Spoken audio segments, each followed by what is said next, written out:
Hey Krishna everyone, welcome back to my channel Sudharani সাবি blog. তো চলে এলাম নতুন একটা ভিডিও নিয়ে। তোমরা সবাই কেমন আছো? আশা করি সবাই ভালো আছো।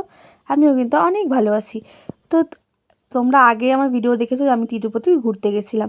তো আগের দিন দেখিয়েছি তোমাদের ওল্ড বালাজি। তো যে মেন বালাজি, যেটা সবাই যে তিরুপতিতে আসে যে বালাজিকে দর্শন করার জন্য, তো সেই বালাজিকে দর্শন করতে হলে কিন্তু টিকিটটা নিতে হয়। আর আমাদের যেহেতু নবরাত্রি, মানে আমরা যেহেতু পুজোর সময় গেছিলাম ঘুরতে, নবরাত্রির সময়, তো ওই জন্য কিন্তু অনলাইন টিকিট কাটা বন্ধ ছিল। তো আমরা এখানে রীতিমতো এসেছিলাম টিকিটটা লাইন দিয়ে নেব বলে। তো প্রভু জানতেন না যে টিকিটটা খুব কম পরিমাণে দেওয়া হচ্ছে। এখানে মিনিমাম 10,000 টিকিট দেওয়া হয়। কিন্তু সেদিনে আমাদের মানে এতই ভাগ্য, আমরা ভগবানকে দর্শন করতে পারবো না বলে হয়তো ভগবান কৃপা করেনি। তো তার জন্য কিন্তু ওই দিনকার 2,000 টিকিট দেওয়া হয়েছে। তো আমরা রীতিমতো মানে লাইনের ভেতরে ঢুকে মুখের কাছ থেকে টিকিট না নিয়ে ফিরে এসেছি। তো খুব খারাপ লাগছিলো, ভক্তদের মনটা খুব খারাপ হয়ে গেছিলো যে তিরুপতিকে দর্শন করতে পারবেন না। তাই সবাই মিলে প্রভুকে বললেন যে প্রভু আমাদেরকে তিরুপতি দর্শন করান, দেখি যদি ভগবান কৃপা করে তাহলে তিরুপতিটা দর্শন হবে। তো তা প্রভু বলেছিলেন যে হয়তো হবে না। এবার যারা যারা দেখতে চাও তাদের প্রায় 10 ঘন্টা লাইন দিয়ে দেখতে হবে। এবার পরের দিন যেহেতু আর একটা জায়গায় যাওয়ার কথা ছিল, তো তার জন্য কেউ আর বললেন ঠিক আছে অনেকক্ষণ যেহেতু লাগবে আর যাব না। তো আমাদের প্রভু যে পরমপুরুষ প্রভু, তিনি আমাদেরকে মানে আমাদের যে তিরুপতির ওপরে যেসব মানে তীর্থস্থান আছে দর্শন করার মতো, সেই জায়গায় কিন্তু আমাদের নিয়ে গেছিলো।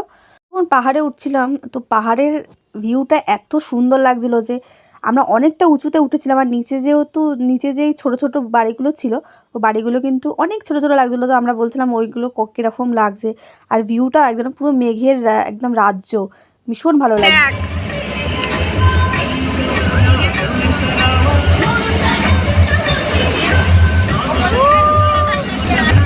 এবার ফাঁকা ছিল, এবার করলি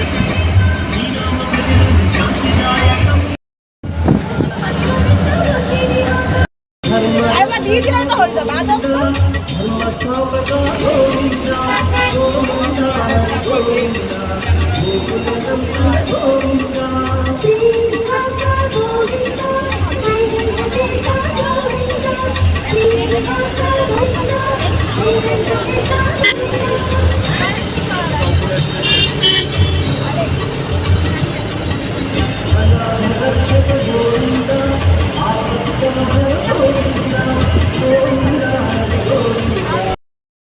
মনোরম পরিবেশ দর্শন করতে করতে পৌঁছে গেছিলাম আমরা হচ্ছে বালাজির চরণ দর্শনের উদ্দেশ্যে।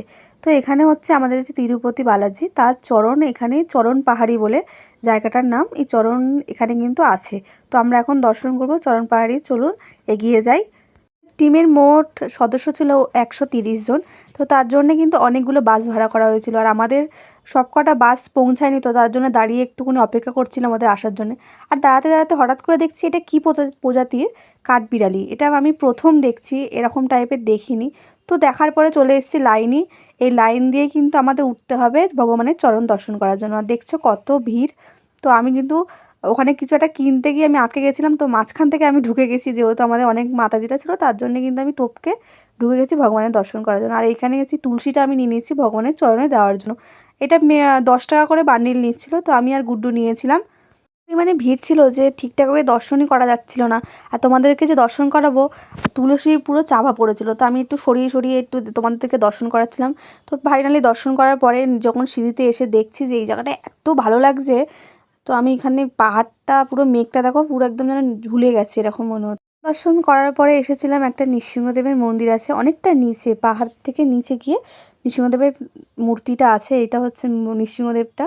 বেশ সুন্দর একটা জায়গা। আর মানে এত শর্ট একটা জায়গা ছিল যে আমরা নামতে পারছিলাম না। আর এখানে এই জিনিসটা কী ছিল আমি ঠিক জানতে পারিনি, আর কেউ ছিল না বলে জিজ্ঞেস করাও হয়নি। তো আমরা ফাইনালি চলে এসেছি মেন যে তিরুপতি, সেই তিরুপতির মেন মন্দিরের সামনে। আমরা তো পুরো যেতে পারবো না, তো যেটুকুনি দেখানো যায় সেটা তোমাদের সাথে শেয়ার করছি। তো খুব ইচ্ছা ছিল যে তিরুপতি এসছি আমরা, তিরুপতি দর্শন হলো না, খুব খারাপও লাগছে। তো তিরুপতি মানে এতই কৃপা যে তিরুপতি দর্শন হলো না তো কী হয়েছে, কিন্তু তিরুপতি কিন্তু নিজের প্রসাদ আমাদেরকে কিন্তু পাওয়ার জন্য একদম ব্যবস্থা করে দিয়েছিল। তো ওইটার জন্যে আমরা নিজেদেরকে মনকে সান্ত্বনা দিচ্ছিলাম, যাক তিরুপতিকে দর্শন করতে পারিনি কিন্তু তিরুপতির প্রসাদ পেয়েছিলাম, বেশ ভালো লাগছিলো। আর তিরুপতিতে কিন্তু ভীষণ ভিড় ছিল, এই নবরাত্রিতে কিন্তু ভীষণ ভিড় হয়। পেতে এসেও এত ভিড় ছিল, তো মিনিমাম ঠেলাঠেলি করে আমরা ঢুকে একটা চেয়ার পেয়ে গেছি। অনেক মাতাজিরা আমাদের পেছনে ছিল, তারা কিন্তু এখনও সিট পায়নি, তো তার জন্য কিন্তু ওরা বাইরে অপেক্ষা করছিল। আর আমরা যেহেতু বসে গেছিলাম, তো আমরা প্রসাদের জন্যে প্রায় বসে অপেক্ষা করছিলাম যে কী কী আসে দেখি। তো ভগবানের প্রসাদ সত্যি অমৃত ছিল, আর সবার ভাগ্যে কিন্তু এই প্রসাদ থাকে না, আর আমাদেরও কিন্তু ছিল না। মানে ভগবানের কৃপা, ভগবান মানে একদিকে দর্শন দেয়নি আর একদিকে কিন্তু ঠিক ব্যবস্থা করে দিয়েছে। ভগবান কাউকেই কিন্তু অসন্তুষ্ট রাখে না। যে খুব মনে কষ্ট পাচ্ছিলাম আমরা যে ভগবানকে দর্শন করতে পারিনি, কিন্তু ভগবান যেই প্রসাদটা ব্যবস্থা করে দিল, আমাদের মনটা কিন্তু অনেকটাই শান্তি হয়ে গেছিলো। তো এখানে দিয়েছিল হচ্ছে গাজরের একটা হালুয়া, তারপরে হচ্ছে পরমান্ন টাইপের গুড় দিয়ে পরমান্ন ছিল, আর একটা হচ্ছে সর্ষে দিয়ে কিছু একটা চাটনি ছিল, আর অন্ন দিয়েছিল। তো ভীষণ ভালো লাগছিলো। আমার রিয়াকশান দেখে তো তোমরা বুঝতেই পারছো। তারপর চলে গেছিলাম লাস্ট দর্শনে, আমরা হচ্ছে পাতালগঙ্গা দর্শন করার জন্য।